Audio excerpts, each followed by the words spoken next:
ಸ್ನೇಹಿತರೆ ನಮಸ್ಕಾರ.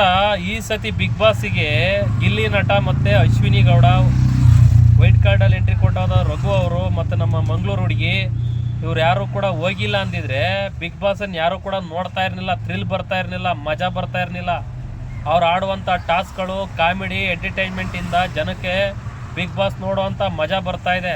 ಅದನ್ನು ತಿಳ್ಕೊಳ್ಳಿ. ಈ ಕಡೆ ನಾಯಿ ಸತೀಶ ಹೇಳ್ತಾನೆ ಬಂದ್ಬಿಟ್ಟು, ಗಿಲ್ಲಿಗೆ ಓಟ್ ಹಾಕೋರಲ್ಲ ಸ್ಲಮ್ ಅವರು ಮತ್ತೊಬ್ಬರು ಅಂತ ಹೇಳ್ತಾನೆ. ನಿನ್ನ ಮಗನ ನಂಬರ್ 2 ಮಾಡ್ತೀನಿ, ಹೀರೋ ಮಾಡ್ತೀನಿ ಅಂತ ಹೇಳ್ತೀಯಲ್ಲ, ದುಡ್ಡಿರೋರೆಲ್ಲ ಬಂದ್ಬಿಟ್ಟು ಫಿಲಮ್ ನೋಡಿ ನಂಬರ್ 2 ಮಾಡ್ತಾರೇನೋ?